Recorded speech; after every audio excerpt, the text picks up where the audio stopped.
Olá, bom dia pessoal.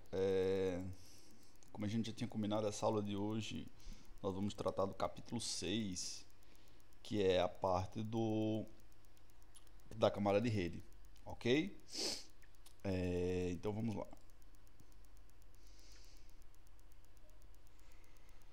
Bom, os tópicos que nós vamos ver nesse capítulo 6, a gente vai fazer uma breve introdução sobre algumas características e funcionamento da camada de rede.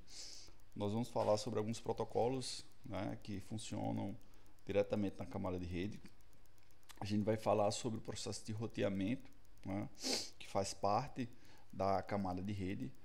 A gente vai falar sobre os roteadores, que são dispositivos essenciais, né, na função de roteamento, ok? E a gente vai ver alguns passos para configurar um roteador Cisco. Na verdade, esses passos a gente já vem fazendo nos capítulos anteriores, certo? E como todo capítulo, no final tem um breve resumo, ok? Então vamos lá, pessoal. A importância da camada de rede. A camada de rede, pessoal, ela tem a responsabilidade, né, digamos assim, de fazer a ligação entre hosts, né?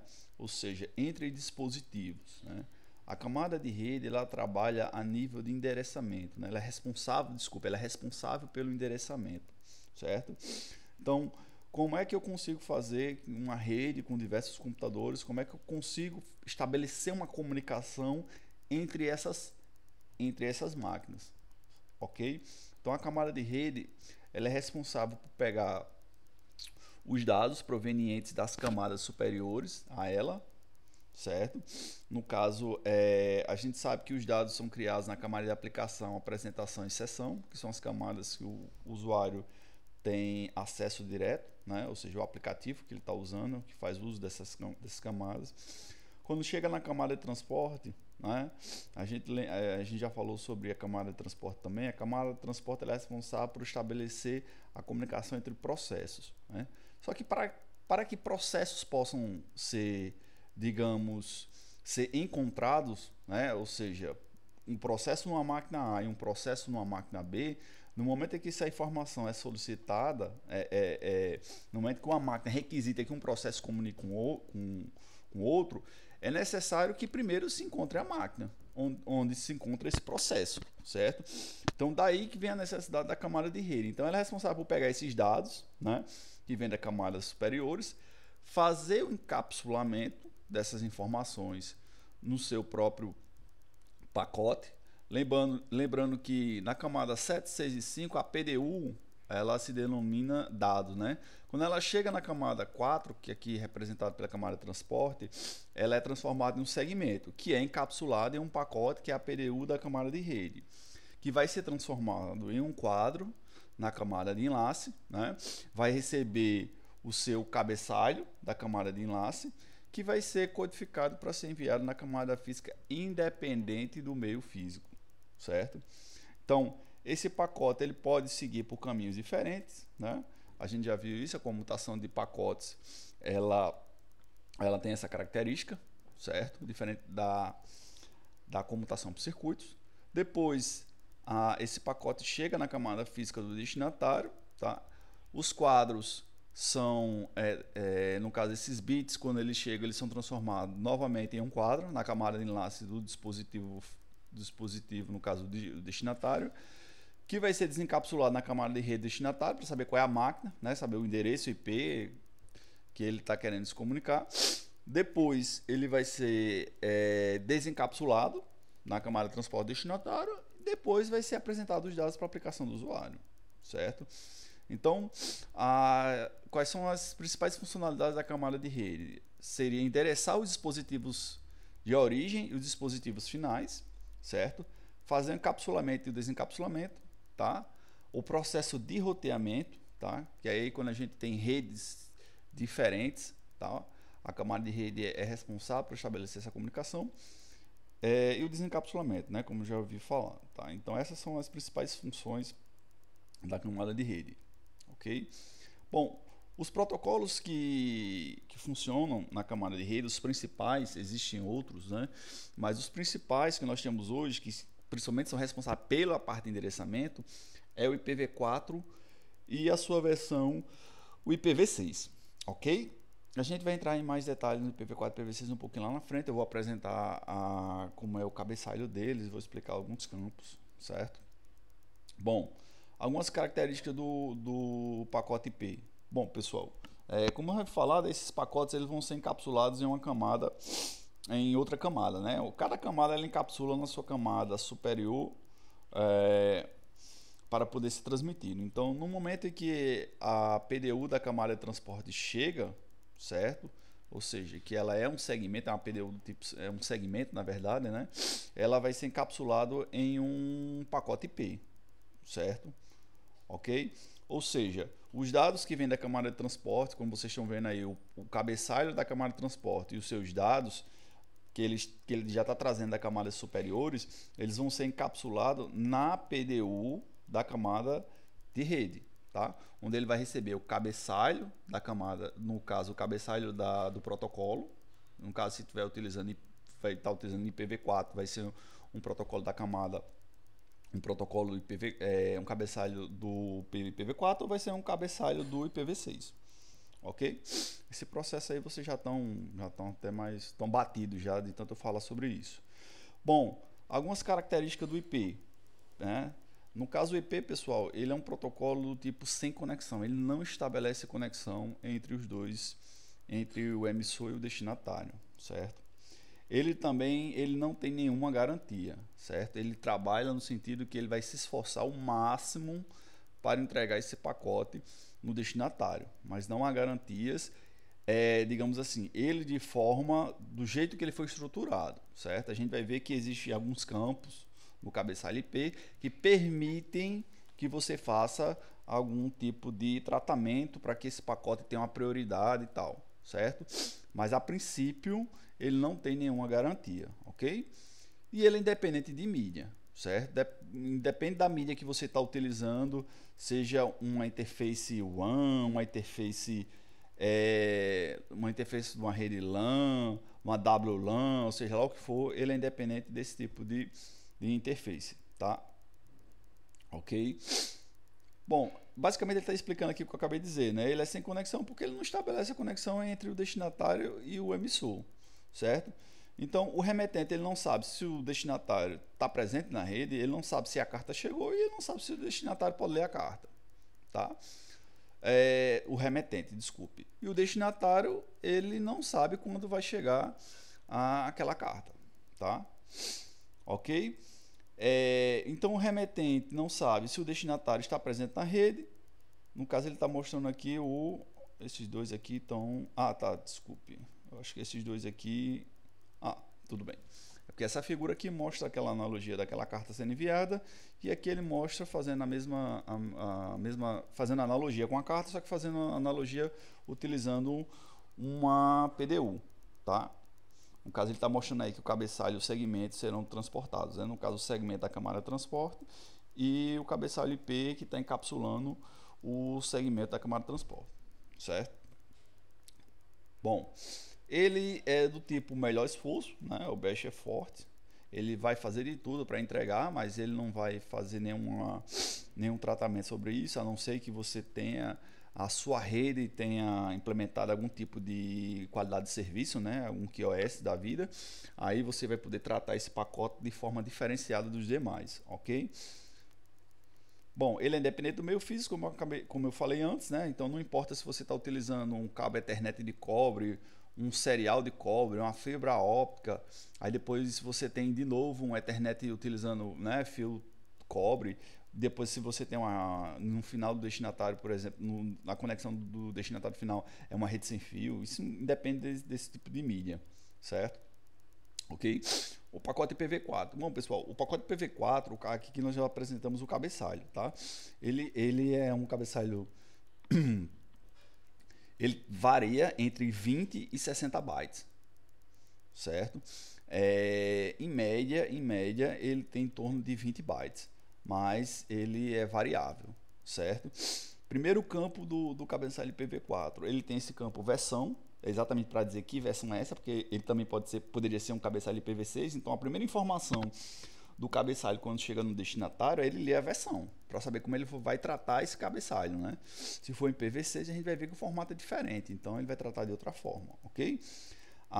O campo tamanho do cabeçalho de internet é exatamente dizendo o tamanho desse cabeçalho, porque ele é variável, né? Ele vai de 20 a 60, então o destinatário precisa saber que tamanho, dependendo do que você inseriu nesse cabeçalho, ele vai variar o tamanho, então o destinatário precisa saber também qual é o tamanho quando ele chegar no destino, certo? E aqui nós temos o campo de TOS, né? Ou seja, o campo TOS, que é exatamente onde você pode fazer a parte de tratamento de QoS, tá? No caso, basicamente nós temos dois tipos de QoS. Nós temos as redes diferenciadas e as redes integradas. As redes diferenciadas, ou seja, o Diff Service, você pode fazer marcações nesse pacote, por exemplo, utilizando o DSCP, para que esse pacote, ao decorrer que ele está sendo transportado na rede, ele possa receber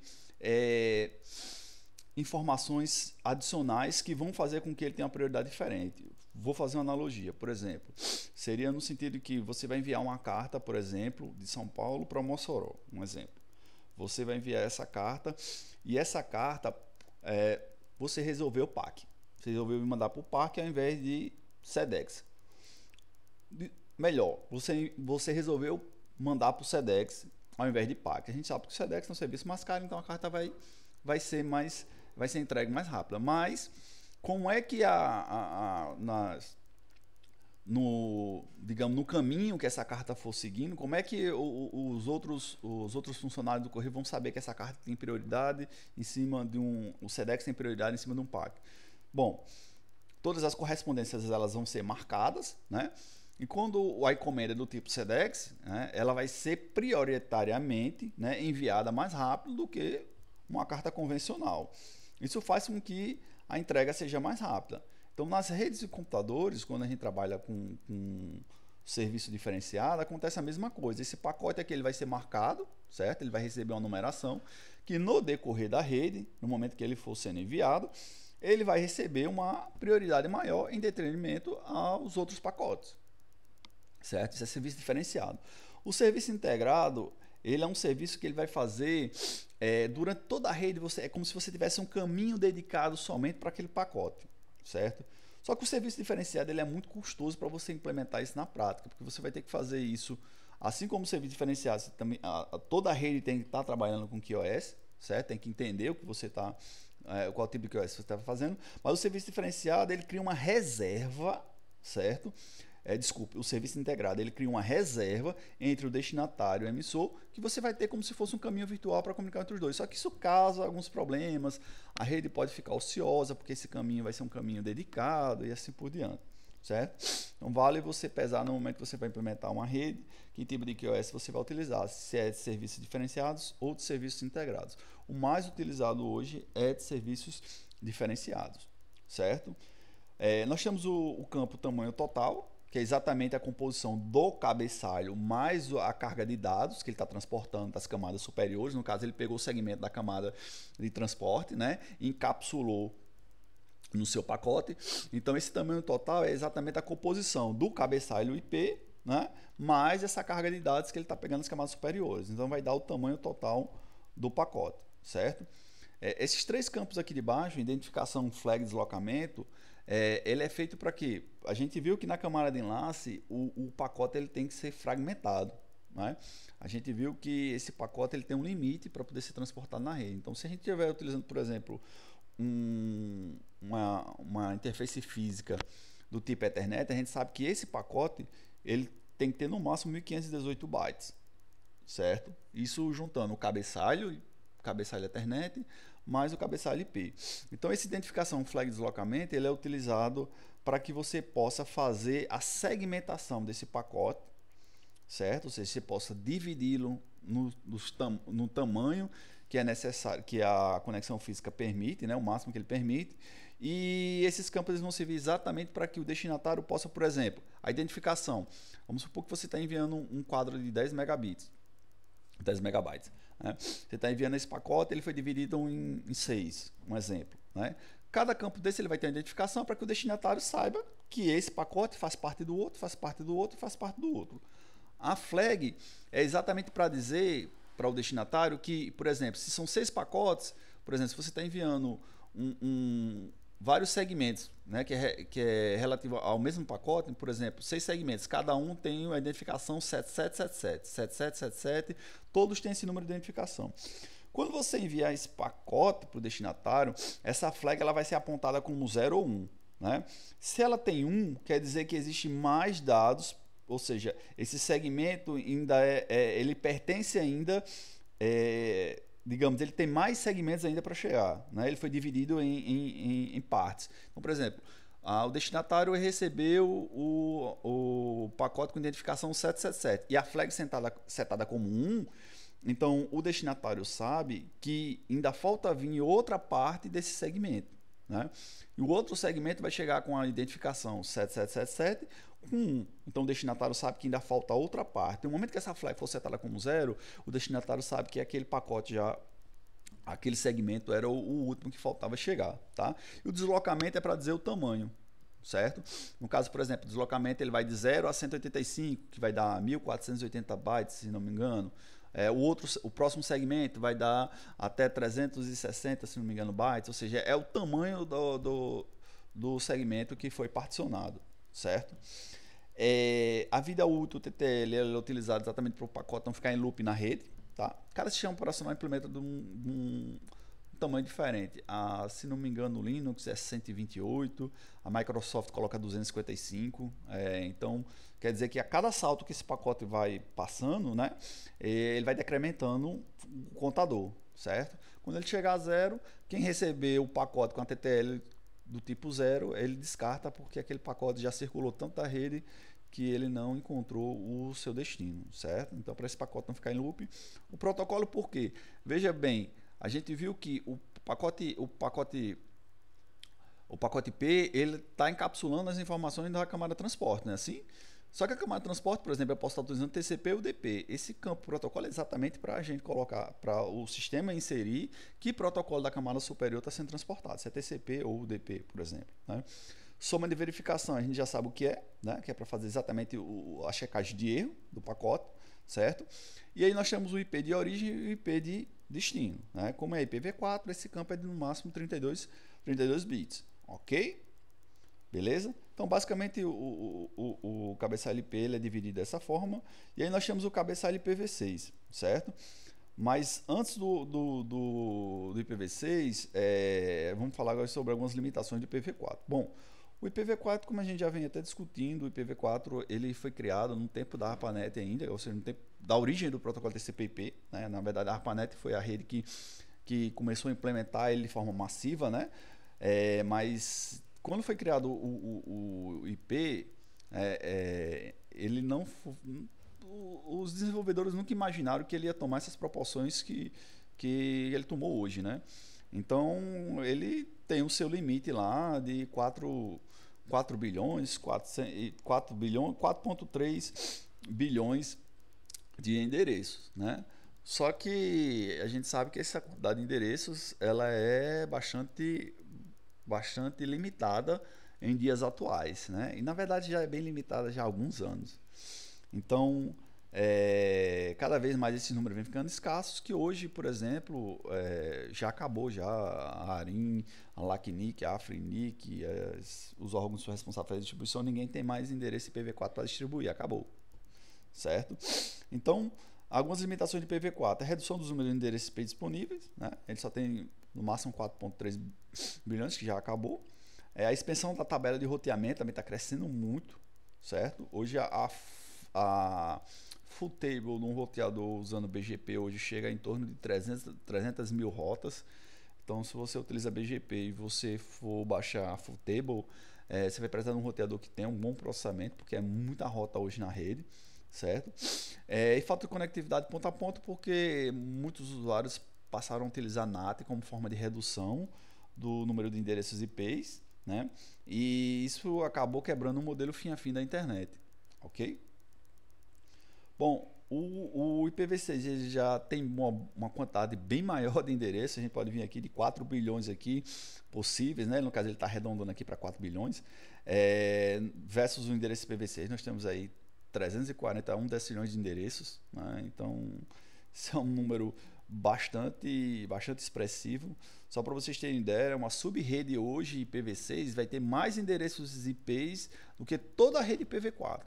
Todos os endereços possíveis em IPv4, certo? Então ele tem o maior espaço de endereço, tá?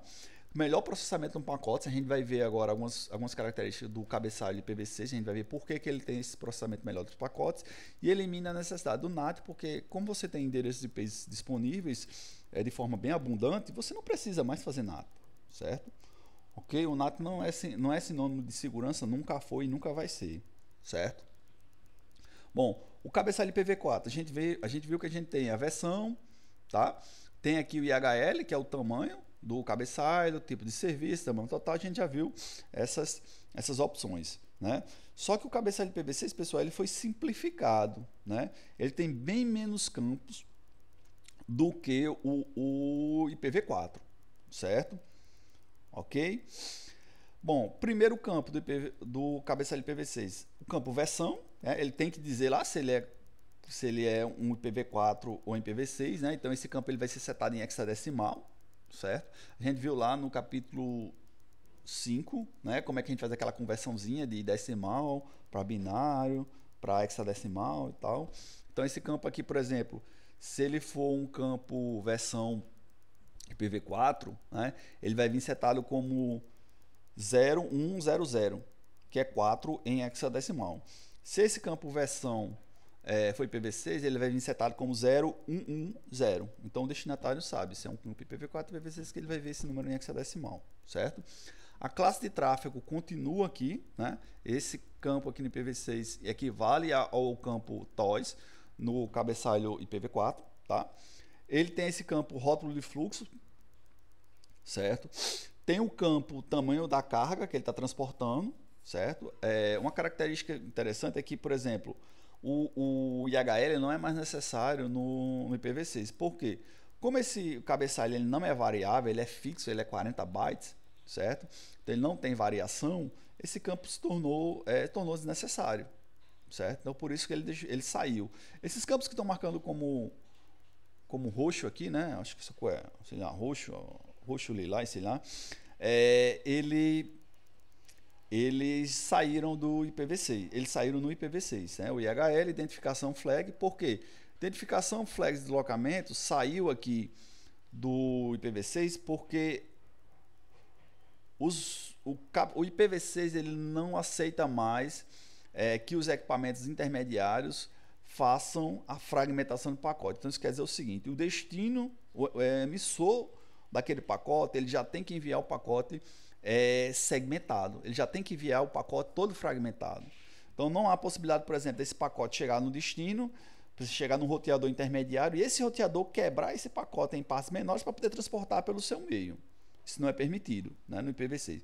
Ou seja, no IPv6 esse pacote, quando chegar lá qualquer equipamento intermediário que vai transportar aquele pacote, ele já tem que chegar fragmentado. Né? No equipamento ele não vai ser responsável por fazer essa fragmentação. Então o IPv6 ele não vai fazer essa fragmentação, certo? O destino já tem que mandar ele todo fragmentado, certo? Então identificação, flag e deslocamento não são mais necessários.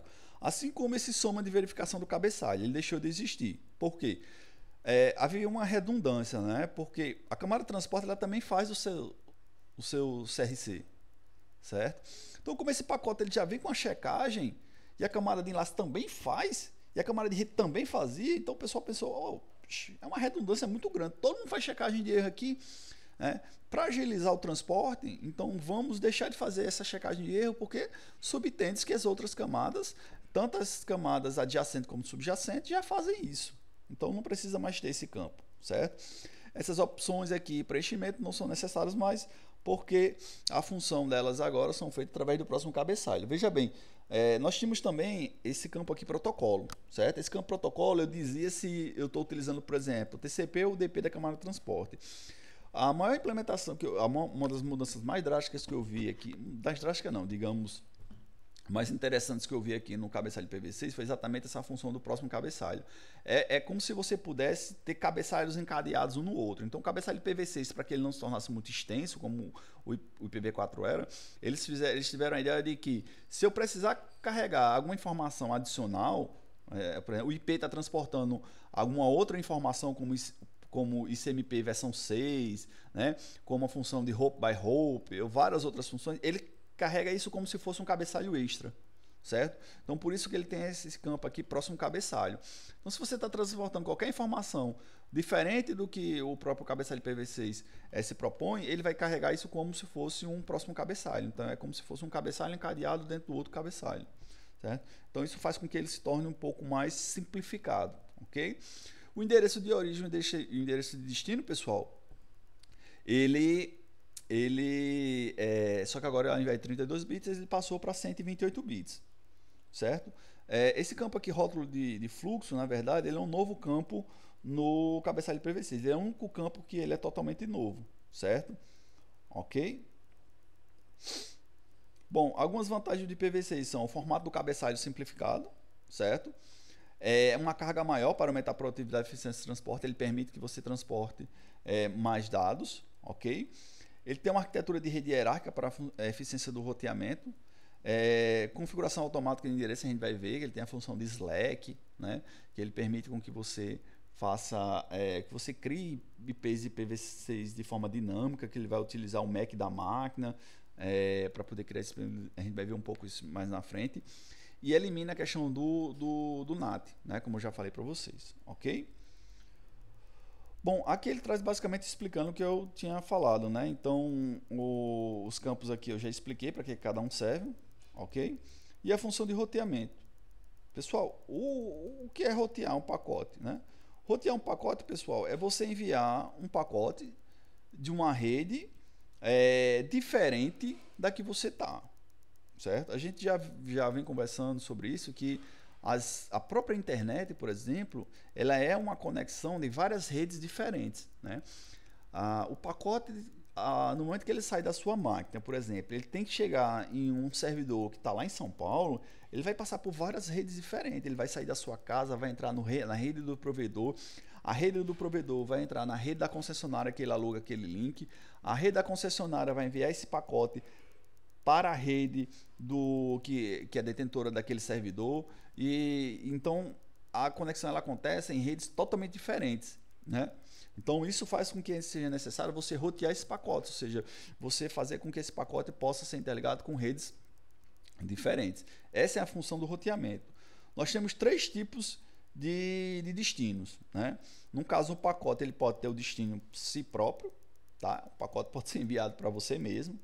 Um pacote pode ser enviado para um host local, certo? Ou seja, a gente está vendo aqui, por exemplo, essa máquina PC1, essa máquina PC2, elas estão dentro da mesma rede local, certo? Eles estão atrás desse comutador, então eles estão dentro da mesma rede, estão dentro da mesma subrede.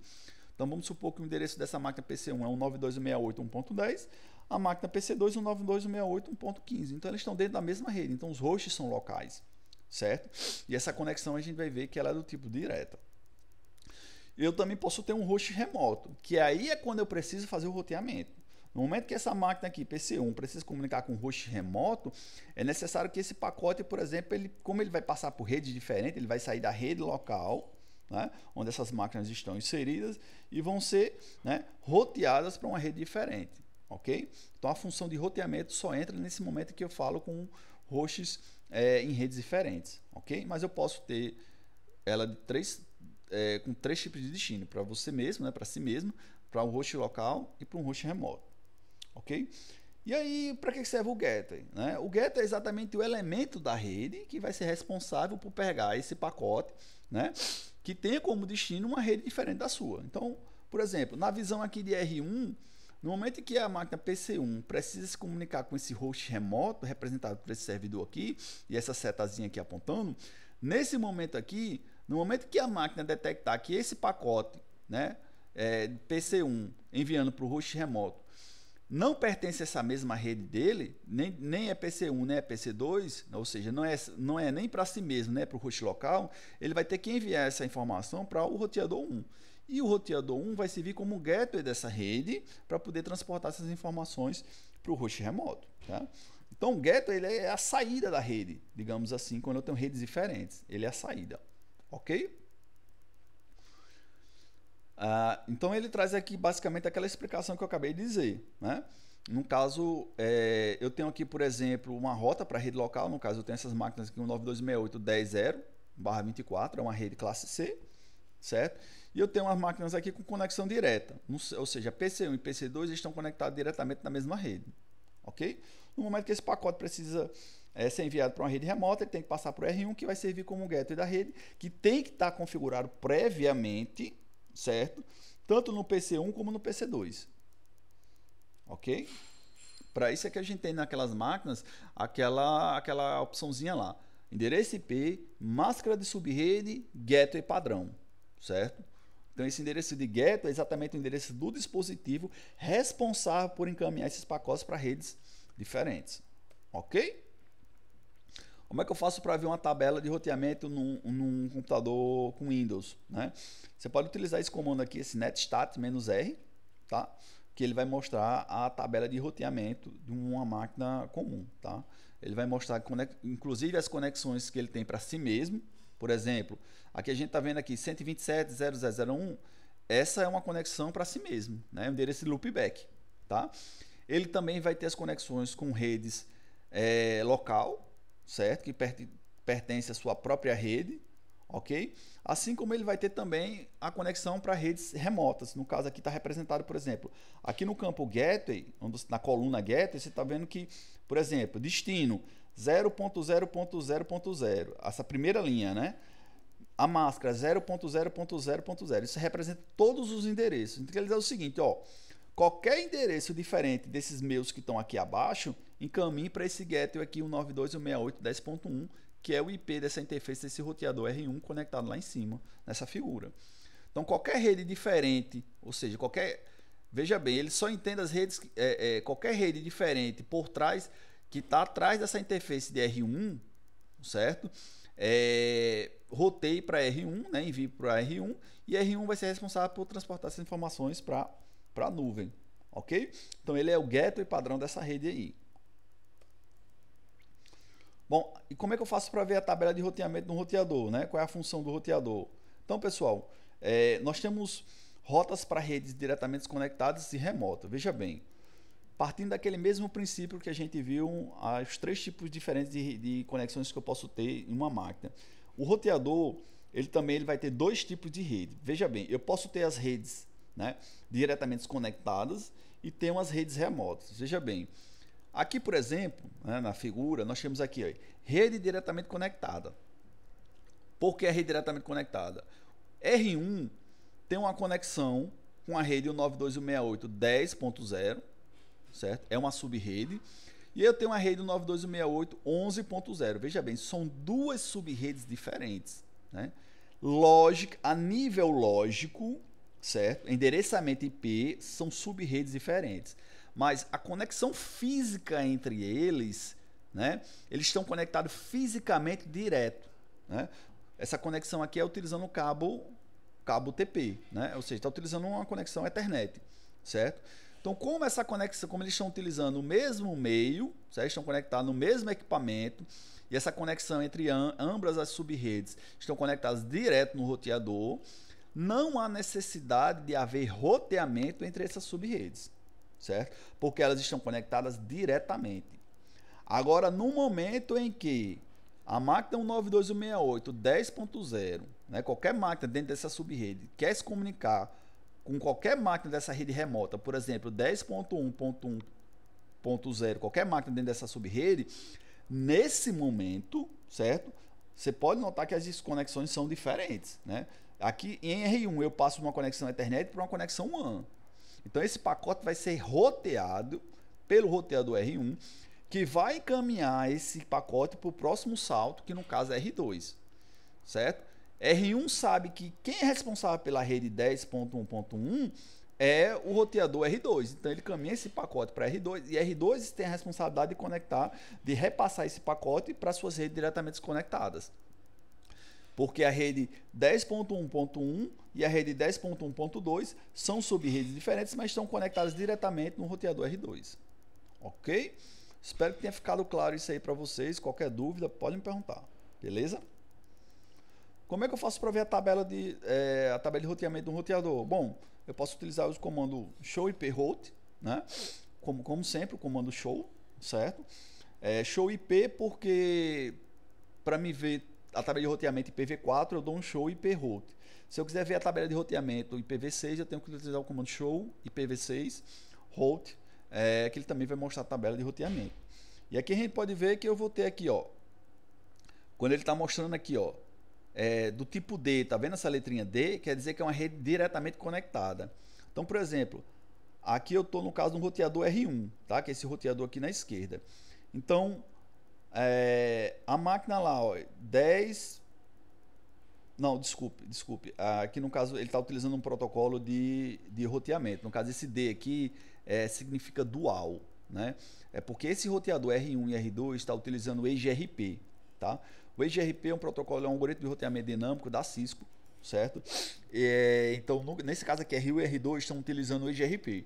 Então, essa letrinha D está dizendo que ele está utilizando o protocolo dual do eGRP para estabelecer a conexão entre a rede 10.0.0, certo? Aí dentro dela nós temos a rede 10.0, 10.11.0 e 10.1.2, tá? Que tem como getter padrão o IP 209, o 65, 226, certo? Então no caso aqui eu tenho uma conexão utilizando algoritmo, no caso eu vou precisar fazer roteamento, certo? Porque veja bem, R1, para ele encontrar a rede 10.1.0 ou 10.1.2, ele vai ter que ser transportada essa informação para R2, né? No caso para o IP 209, 165, 226, que é esse IP da interface WAN de R2 que está conectado com R1, certo? Então ele vai ser roteado. No caso do roteador R1, a rede 192.168.10.0 e 192.168.1.11, como eu falei para vocês, estão conectados diretamente. Por isso que ele recebe essa letrinha C, certo? Quando nós temos também essa letrinha L, que significa local, ou seja, é o endereço IP daquela interface. Então, por exemplo, qual é a rede que está conectada diretamente a esse roteador? 92.168.10.0/24. E qual é o endereço IP da interface Gigabit 00? Que ele representa por esse L de local. 92.168.10.1/32. Certo? Ok? Bom, aqui ele traz exatamente a explicação que eu falei para vocês. Certo? Essa primeira coluna ele quer dizer a origem da rota, se é local, ou é conexão direta, ou é através de um algoritmo de roteamento, se tiver o D, como a gente viu lá, que é o dual. Se fosse O, era de OSPF, se fosse B, era de BGP, tá? Esse campo aqui, rosa, essa coluna rosa aqui seria a rede de destino, e esse outro campo aqui, acho que, sei lá, laranja, cenoura, alguma coisa assim. Eu sou ruim desse negócio de cor, para mim é preto ou branco é melhor, né? Também eu só gosto dessas cores básicas, mas essas variações aqui, às vezes eu não lembro bem qual é a cor certa, mas ou laranja ou rosa, sei lá o que é isso, representa a interface saída, certo? Bom, já a tabela de roteamento para redes remotas, né? Quando eu tenho DD, por exemplo, utilizando aqui R1, utilizando a mesma figura, o mesmo exemplo, nós vamos ter a primeira coluna que identifica como essa rede foi apreendida, certo? Que no caso, essa rede, por exemplo, para a rede, o PC1, né, e o PC2, para ele conseguir falar com a rede 10.1.1 que está lá do outro lado, ele vai ter que ser roteado, né? Então, essa primeira coluna ele vai dizer como foi que ele aprendeu o caminho para essa rota. Ele aprendeu a ver o quê? O algoritmo de roteamento. Se for, ele vai lá ser representado pela letra do algoritmo. Também pode ser estático também, no caso seria representado pelo S se o roteamento fosse feito de forma manual, certo? Então aqui no caso ele está representado pela letra D, que ele está utilizando a GRP. A segunda coluna aqui em amarelo, ela identifica a rede de destino. A letrinha, essa corzinha aqui, rosa mais escura aqui, ele identifica a distância administrativa. Ou seja, pessoal, todo algoritmo de roteamento, né, ou seja, qualquer forma de rotear, ele vai receber uma distância administrativa. Essa distância administrativa, certo? Ela permite com que ela é classificada por roteadores diferentes, cada algoritmo de roteamento ele recebe tanto os status como os algoritmos de roteamento, ele recebe uma distância administrativa. Essa distância administrativa ela serve como uma métrica, né? Para, por exemplo, quando eu tenho rotas diferentes para o mesmo destino, essa distância administrativa vai ser utilizada em consideração para saber se eu vou enviar pela primeira rota ou pela segunda rota, certo? Então, por exemplo, o EGRP ele tem uma distância administrativa de 90, certo? Se eu estivesse utilizando, por exemplo, o RIP, que ele tem uma distância administrativa, se não me falha a memória, de 120, e se eu tenho dois caminhos, né? No caso, se eu tivesse dois caminhos para o mesmo destino, um usando EGRP e um utilizando o RIP, como o EGRP tem uma distância administrativa menor do que o RIP, esse pacote iria ser encaminhado pelo EGRP e não pelo RIP, por causa dessa distância administrativa, certo? No caso, esse campozinho azul identifica a métrica, né? Ou seja, é o custo, na verdade, essa métrica vai ser o custo desse. Vamos supor que um pacote para chegar da rede A até a rede F, né? Ele vai ter que passar por B, C, D e E, né? Cada roteador desse que ele passa, ele tem um custo para poder chegar nessa rede, né? Porque vão ter larguras de banda diferentes. Então, esses custos que ele for ter, que ele vai ter até chegar lá, né? Vai ser representado por esse campozinho azul aí, que seria essa métrica, ou seja, é como se fosse o custo para poder alcançar aquela rede, certo? Esse aí, puxando um pouco para vermelho aí, ele identifica o endereço IP do próximo salto, ou seja, qual é o equipamento que é responsável por enviar aquela informação, por exemplo, R1 para poder chegar na rede 10.1.1, o próximo salto seria o endereço IP de R2, né? Então, nesse caso está representado aqui pelo endereço IP 209, 165, 200, 226, ou seja, é o endereço do próximo salto do pacote, certo? O campozinho branco aí, isso aí eu não erro. Ele identifica o tempo que foi descoberta essa rede, certo? E por último aí, esse campozinho aí cinza escuro aí, ele identifica a interface de saída do roteador para essa rede de destino, né? Um roteador a gente sabe que ele pode ter vários tipos de interfaces, então eu vou ter lá dizendo qual é além de ter o endereço IP de destino, eu tenho que dizer qual é a interface que eu vou sair para poder enviar aquela informação, certo? Ok? Então basicamente aí ele está mostrando aqui a tabela de roteamento, eu já tinha explicado isso, o endereço do próximo salto, certo? Agora sobre os roteadores. Bom, pessoal, eu espero que tenha ficado claro essa função de roteamento, como é que a gente consegue ler essa tabela de roteamento, essas informações. O ideal que isso fique bem, digamos que vocês consigam aprender realmente isso aqui, porque isso aqui é importantíssimo para vocês depois entenderem a função. Quando a gente for estudar os próximos algoritmos de roteamento, quando a gente for fazer roteamento, principalmente no CCNA2, vocês vão precisar desse conhecimento, certo? Então é bom que isso fique bem fixo, não procurem decorar, procurem aprender, abram um roteador, vejam lá realmente essas conexões, certo? Ok? Bom, os roteadores, pessoal, vamos ver algumas, o que a gente chama aqui de anatomia do roteador. A gente já até vem falando sobre isso, né? Um roteador ele precisa de CPU e sistema operacional como qualquer outro dispositivo, certo? A memória dele é constituída por 4 tipos de memória, né? Nós temos a memória RAM, que é a memória de acesso aleatório, como qualquer máquina tem, certo? Que é onde estão os programas que estão em execução. Eu tenho a memória ROM, que é de somente leitura, que ficam os programas, no caso, os programas de bootstrap, né? Que são utilizados para fazer a inicialização da máquina, do roteador. Eu tenho o NVRAM, que é um tipo de memória aleatório não volátil, ou seja, ele não perde as informações quando o computador é desligado, certo? Que é utilizado para guardar o startup config. E eu tenho a memória flash, que se nós formos fazer uma analogia com o computador, seria a memória, o HD do computador, certo? Ok? E o sistema operacional dos equipamentos, né, que nós utilizamos é o próprio iOS. A Cisco tem outras variações do iOS, né, para outras linhas de produtos, como a CRX, né, a linha de roteadores a CR, são roteadores de alta capacidade de roteamento, né, são roteadores bastante robustos, mas na maioria dos equipamentos que nós utilizamos, roteadores da série 29, 35000, né, eles utilizam o iOS, ok? Bom, a memória do roteador né?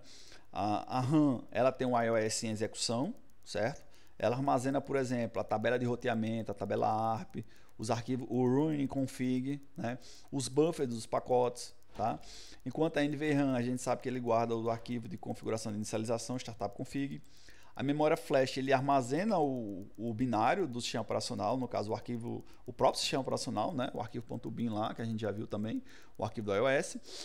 E o post, né? Que é armazenado na memória ROM, tá? Que na verdade ele é o firmware do monitor do ROM, certo? Que é uma versão do iOS limitado. Caso o roteador, por exemplo, perca o iOS, certo?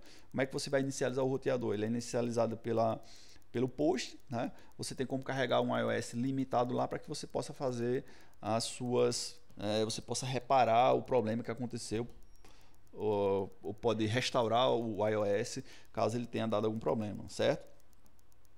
Ok? Dentro do roteador, né, a gente tem a memória RAM, tá? Os roteadores utilizam memória do tipo SDRAM, tá? Que é a memória dinâmica síncrona, certo? Que ela é usada para manter a tabela do roteamento, as configurações ativas e os buffers do pacote, ok? Bom, as interfaces, a gente também já vem olhando as interfaces, quais são as interfaces LAN, as portas auxiliar, console, USB, né? Os slots para expansão, no caso tem esse roteador aqui, por exemplo, ele tem a possibilidade de você utilizar, você adicionar cartões de memória flash nele, certo? E nós temos os slots EWIC para dupla densidade. Esses slots que tem aqui EWIC 0, EWIC 1, é para você adicionar módulos seriais no roteador, certo? Geralmente você compra um roteador se ele não vem com interface serial. Na verdade, assim você não sabe para que você vai utilizar o roteador, né? Tipo assim, que tipo de conexão WAN você vai ter com o roteador. Então é necessário que quando você adquirir um roteador, você escolha qual tipo de conexão WAN que ele vai utilizar. Então você compra essas portas de acordo com a sua necessidade, certo? Então basta você desparafusar isso aqui e adicionar um cartãozinho aí que ele já fica com a interface WAN, tá? Antigamente ele chamava só de WIC, que era o WAN Interface Card, né? Aí a Cisco passou a chamar ele de EWIC, certo? No caso 0, porque uma interface externa, tá? E no caso 1, 2, 3 e assim por diante, certo? Se no caso esse roteador já tivesse a interface WAN onboard, né? Ele começaria a partir do 1 e não do 0, certo? Bom, as interfaces seriais eu acabei de falar para vocês.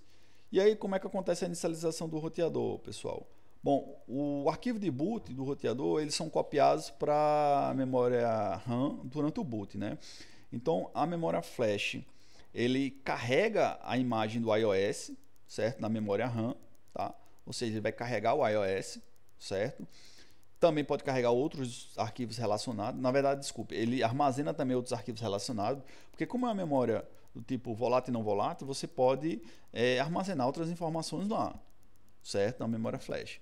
Mas basicamente a inicialização, ele carrega a flash, verifica se o iOS está lá, né? Se o arquivo do iOS está lá, a imagem, como vocês estão vendo aqui, C1900 universal 9 mz.spa. Esse no caso aqui seria o próprio iOS. Ele descarrega, descompacta na memória. Se ele encontrar o iOS, ele vai carregar o iOS na memória RAM e ele faz uma checagem na NVRAM, certo? Se há um arquivo de startup config na NVRAM, ele carrega o startup config. Se ele não tem, ele abre um prompt de diálogo, certo? Perguntando se você quer configurar um roteador pela primeira vez, certo? E por último, o que está se acaso ele acha o startup config, vamos supor, nesse exemplo aqui ele está supondo que o startup config foi encontrado, ele carrega o startup config que passa a se tornar um running config, né? Porque no momento que você carregou o arquivo de inicialização, foi para a memória do roteador, ele é o arquivo que está em execução, então ele passa a ser um running config, ok? Ele mostra aqui o processo de boot, né? A memória ROM, no caso, ele tem um post, ele executa o post, depois ele executa o Bootstrap, né? Que é o programa de inicialização do iOS. Do arquivo de inicialização do iOS limitado, certo? Aí ele carrega o iOS da memória flash, realmente o iOS completo, certo? O iOS também pode ser carregado, se ele não tiver na memória flash, ele pode ser carregado através de um servidor TFTP na rede, tá? Logo em seguida, ele carrega o arquivo de startup config na NVRAM. Caso o arquivo NVRAM não, caso o arquivo de startup config não esteja na NVRAM, ele pode ser carregado também no servidor TFTP, assim como ele pode ser carregado também de uma conexão console se você tiver diretamente com esse switch. Mas lembrando que esses parâmetros já tem que estar previamente configurados no roteador. Por exemplo, para ele utilizar o servidor TFTP, você deve ter configurado o roteador lá, dizendo que a inicialização dele não vai ser pela memória flash, ou não vai ser pelo arquivo NVRAM, né? Que ele vai procurar isso através do servidor TFTP também, certo? O comando show version, ele é utilizado exatamente para a gente analisar aqui, ó, a versão do iOS, né? Qual é o chassi que está sendo utilizado aqui no caso, tá? Esse é um roteador da série 1900, ok? Qual a versão da memória, no caso do Bootstrap, né? Que está na memória RAM lá, se a gente está vendo lá que é a versão 15.0, certo? E qual é a versão do iOS que está sendo carregado, certo? No caso, a versão do iOS aí é o 15.2, tá? E no caso, o tempo, quando você dá o show version, ele mostra quanto tempo o roteador está ligado aqui. No caso, ele está dando aqui, por exemplo, o roteador uptime a 10 horas e 9 minutos, ok? E dá o total de memória que o roteador tem, juntando a memória NVRAM mais a memória flash. Desculpe, mais a memória RAM, juntando a memória RAM mais a memória NVRAM, né? Se você somar esses dois aqui, tá? E dividir por 1024, você vai achar o total de memória do roteador, beleza? No caso aqui é a continuação da imagem anterior, certo? Ele está mostrando aqui de memória não volátil, aqui no caso a memória RAM 255, desculpa, a memória NVRAM 255K, porque a memória NVRAM ela é pequenininha mesmo, certo? E aqui o total da memória flash do roteador, beleza? Bom, a seção 6.4 ele traz aqui como a gente fazer aquelas configurações iniciais do roteador, certo? A gente já viu isso, como é que a gente faz essas configurações iniciais, configurar um hostname no roteador, colocar uma senha do exec, colocar uma senha para Telnet SSH. Inclusive eu gravei um vídeo para vocês aí, tendo uma aula somente falando sobre isso, certo? Somente falando, não, desculpa. O passo a passo para você fazer a inicialização padrão do roteador, certo?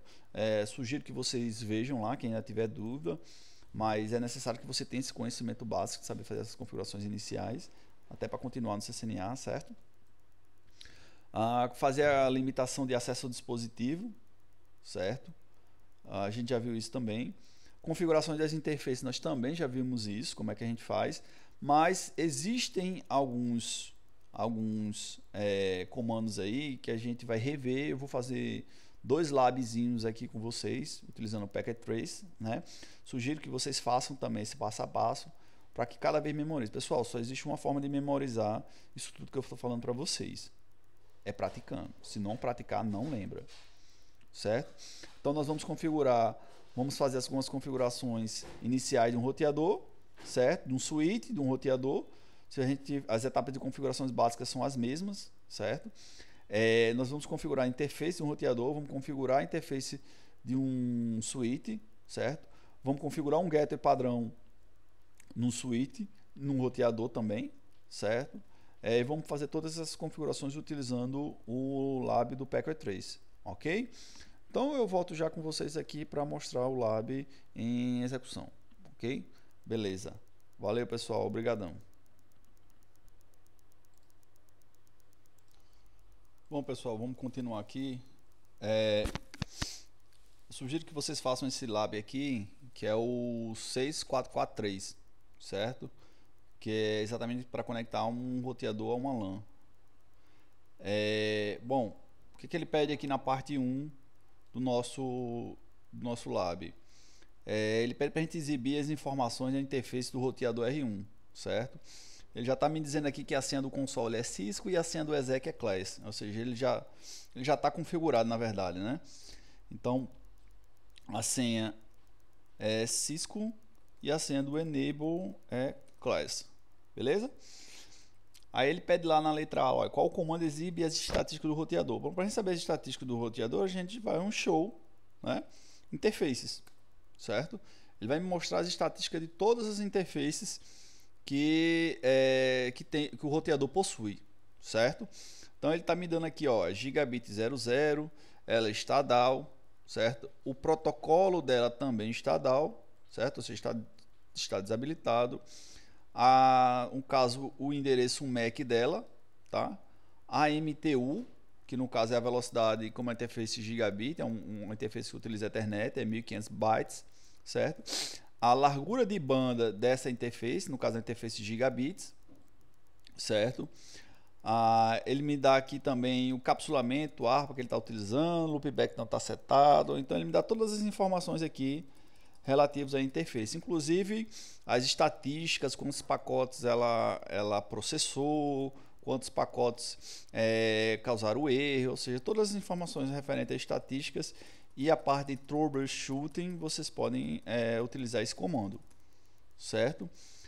Vocês também podem utilizar, por exemplo, esse comando, no caso, de forma mais direta, colocar a interface que você quer monitorar. Então, por exemplo, eu quero ver as informações referentes somente à interface serial 000. Então, você vai colocar show interface serial 0/0/0/0. Então, ele vai mostrar só daquela interface. Ok? Na letra C aqui, digita o comando para exibir as estatísticas, né?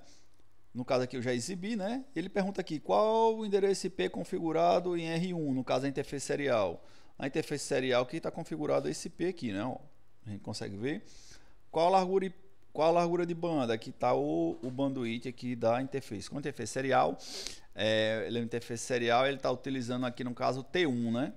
Então é 1544, tá? Se fosse uma interface, se estivesse utilizando um E1, que no caso é um padrão europeu, a gente teria 2048 bits aqui, certo? Kilobits, desculpe. Ok? Digite o comando para exibir as estatísticas de gigabit 00, ou seja, é esse mesmo comando aqui, só que você vai trocar isso aqui para o gigabit 0/0. Ok? Como é que eu faço para exibir uma lista resumida de interfaces em R1? Bom, para mim ter essa lista resumida, esse comando aqui, show IP interfaces brief, né, que é resumo. Ele vai dar lá de forma resumida, certo? Quantas interfaces eu tenho, se tem IP atribuído àquela interface, se está tudo ok, certo?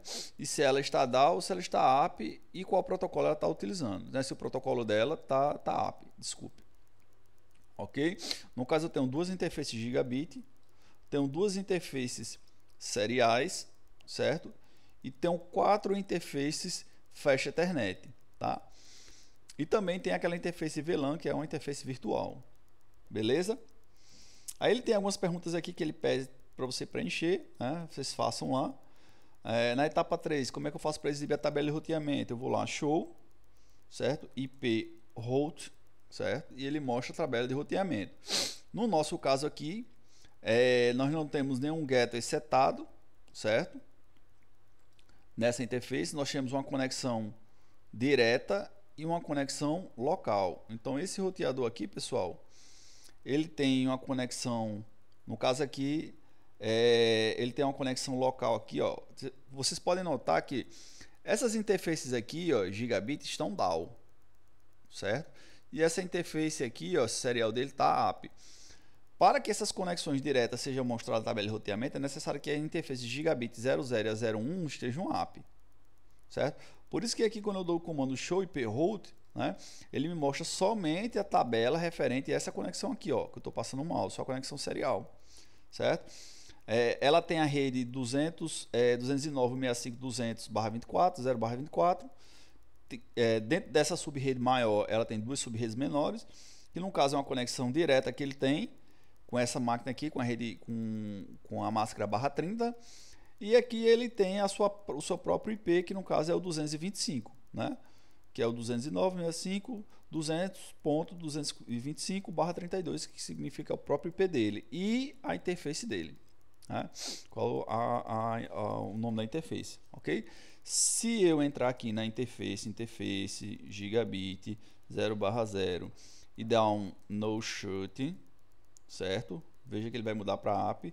Entrar lá na interface 01 e dar um no shut e vou dar lá um show IP route, certo?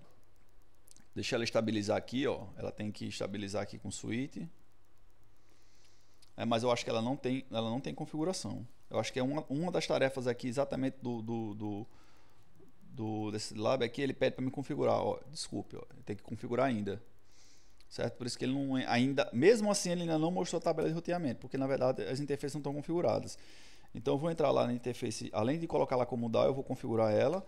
Vou entrar na interface de Gigavi e vou colocar lá, ó, IP address 192.168.10.1, uma classe C convencional, .0, certo? O no shuttle eu já tinha dado, ok? E ele pede para me colocar uma description. Pessoal, é bom que vocês coloquem essa descrição na interface dizendo o que é que ela se propõe, certo? Fica mais fácil de você depois, se você precisar voltar no roteador e saber que aquela interface está conectada com o quê. Veja bem, no mundo real você não vai ver sua rede dessa forma aqui não, né? Bonitinha, layout e tal. Você vai entrar no roteador e você vai ter que imaginar onde é que ele está conectado. Só que se você tem essas informações de descrição na interface, por exemplo, você sabe muito bem com que ligações ela possui, certo? Então, nesse caso aqui, ele está pedindo para a gente, ó, né, utilizar aqui, no caso, description, dizendo que essa porta desse roteador está conectada no switch S1, que é esse cara aqui, ó, certo? Então, essa é uma boa, digamos, é uma boa prática vocês fazerem, certo? Depois ele pede lá para mim fazer um teste de ping lá, ó. Ele pede que eu saia daqui do modo, mas eu posso fazer o comando do também, ó, do ping 192.168.10.10, que é esse cara aqui, ó, certo? Ó, a conexão, o primeiro ping se perdeu por causa da consulta ARP, certo? E os demais conseguiram pingar normalmente. Aí ele pede para você fazer o restante da configuração, certo? Proponho que vocês façam aqui essa etapa 2, ok? Ele pede para você fazer os backups da configuração, ó, salve o arquivo de configuração em ambos os roteadores NVRAM, que comando você usou. No caso, você vai usar lá o copy, né? Run config, startup config, certo? Ele pede para você utilizar aqui, para você verificar a configuração dos equipamentos, certo? Sugiro que vocês façam também, isso aqui é bem simples, eu acabei de explicar isso aqui, certo? E por último, você vai testar a conectividade através da rede, tá? Então esse lab aqui, pessoal, é bem simples, mas façam, certo? Porque, como eu já falei, você só aprende realmente a fazer tudo isso aqui se você praticar, ok? Beleza? Já eu volto para a gente fazer o próximo lab. Bom, pessoal, outro lab que eu sugiro que vocês façam é esse lab aqui 6.5.1.2, certo? Esse lab ele tem alguns desafios de integração de habilidade. Basicamente ele possa ser, pessoal, que algum de vocês não, na verdade eu acho que esse lab aqui é comum para todos. Acho que não tem perigo de ter labs diferentes não, certo? Bom, pessoal, ele traz uma tabela de endereçamento, certo? Previamente para você configurar nas interfaces dos equipamentos, certo? Então ele traz aqui, por exemplo, a rede, o roteador Collage, né? Para você configurar a interface gigabit 00 e a 01, certo? Você não vai colocar gateway, certo? Por quê? Porque essas redes aqui, elas vão estar conectadas diretamente, né? Lembra aquele lance que eu expliquei para vocês? Elas estão conectadas diretas, certo? No caso aqui, o switch classe, esse class A, esse class B, certo? Vocês vão configurar eles com esse IP aqui da VLAN, tá? Ok? E a máquina estudante 1, 2, 3 e 4, vocês vão configurar também com esse IP, certo? Então, basicamente, o que ele quer? Que você forneça as informações ausentes, ou seja, esses demais aqui, pessoal, a VLAN 1 e a VLAN 1 do switch Class A e Class B, vocês vão configurar ele aqui, certo? Vocês vão ter que configurar o gateway para esses dois switches, ok? Depois você vai configurar a senha Cisco como senha do exec para todas as linhas, ou seja, a linha console e auxiliar, certo? E do exec privilegiado, ou seja, aquela senha do enable, você vai configurar como class. Depois você vai criptografar todas as senhas, texto simples, utilizando aquele comando service password encryption. Vai configurar o banner, né, aquele comando banner mod, certo? Vai configurar os endereços de todos os dispositivos de acordo com essa tabela. Você vai olhar essa tabela e vai configurar os IPs, ok? Depois você vai documentar as interfaces, as descrições. Você vai colocar em todas as interfaces aqui a descrição, né? Conectado ao suíte 1, conectado ao suíte class B, conectado ao suíte class E, conectado ao roteador college, na interface gigabit 01. Então vocês vão colocar o máximo de descrição que vocês puderem, certo? Vocês vão salvar lá com aquele comando copy running start config, né? Desculpe, copy running startup config. Você vai verificar a conectividade, ou seja, vai mandar ping, certo? Entre eles para ver se é conexão. Você vai identificar e documentar qualquer problema que acontecer na rede. Por exemplo, se você pingar uma máquina aqui e não acontecer e não pingar, você vai documentar esse problema, certo? E você vai implantar a solução necessária para permitir verificar a conectividade ponto a ponto, certo? Veja bem, esses dispositivos aqui, eles necessitam ter conexão direta, né? Ok? Beleza? E aí quando você terminar essa atividade, você faz essa opção aqui, check results, certo? E verifica se deu tudo certo. Pessoal, não deixe de fazer essa atividade, porque é bastante... Essas práticas é quem realmente fixa o conteúdo que a gente viu no capítulo 6. No mais, pessoal, eu gostaria de agradecer a compreensão de vocês, certo? Essa aula se encerra aqui e a próxima aula a gente continua com o capítulo 7, ok? Abraço aí, qualquer dúvida aí, postem as dúvidas que a gente vai sanando no decorrer da semana, ok? Abraço, tchau, tchau.